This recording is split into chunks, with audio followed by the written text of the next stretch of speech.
Занимавам се с музика още от дете. Когато бях на 12, започнах да ходя на уроци по пеене и след това на китара.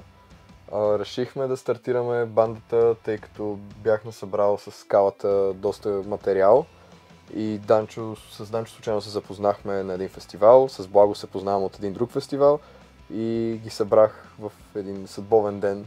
Музиката за мен е възможност да намериш смисъл, възможност да влияеш на хората, да се изразяваш, да детоксикираш негативна емоция и също да изразяваш и позитивна.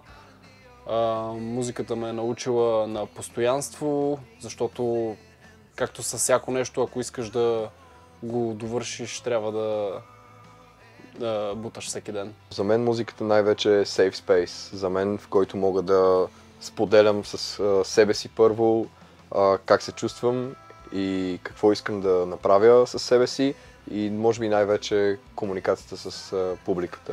Това най-много ме впечатлява и е най-важното за мен от музиката. Най-ярък спомен, най-силно преживяване, най-интензивно преживяване с музиката, което имам е бях на концерт това лято на Dead Grips. Атмосферата беше толкова интензивна и имаше толкова много хора, че човек буквално нямаше възможност да се измести и всички хора се движеха като една вълна, която те завлича постоянно и нямаш никакъв контрол над собствените си движения, защото потокът е бута навсякъде и всички се избухваха страшно много. Селкинг я написахме може би декември-януари месец. Тогава бяхме в ваканция, нито аз бях в университет, нито Калата ходеше на Даскало. А аз гледах на Beatles Get Back документалката и много се впечатлих от начина, по който Пол Маккартни пише от последния албум парчетата. Аз започнах да пиша текста съвсем случайно, без никаква посока специфична, тъй като се чувствах по този начин. Най-доброто извинение за текст.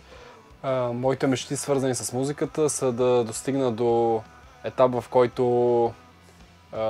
музиката ми може максимално близко да пресъздава емоциите, които се опитвам да изразя. Моите мечти и цели, свързани с музиката, са да постигнем доста огромен успех като банда. Моето пожелание е: пробвайте нови неща, за да разберете кои са вашите страсти и мечтайте да постигате целите си.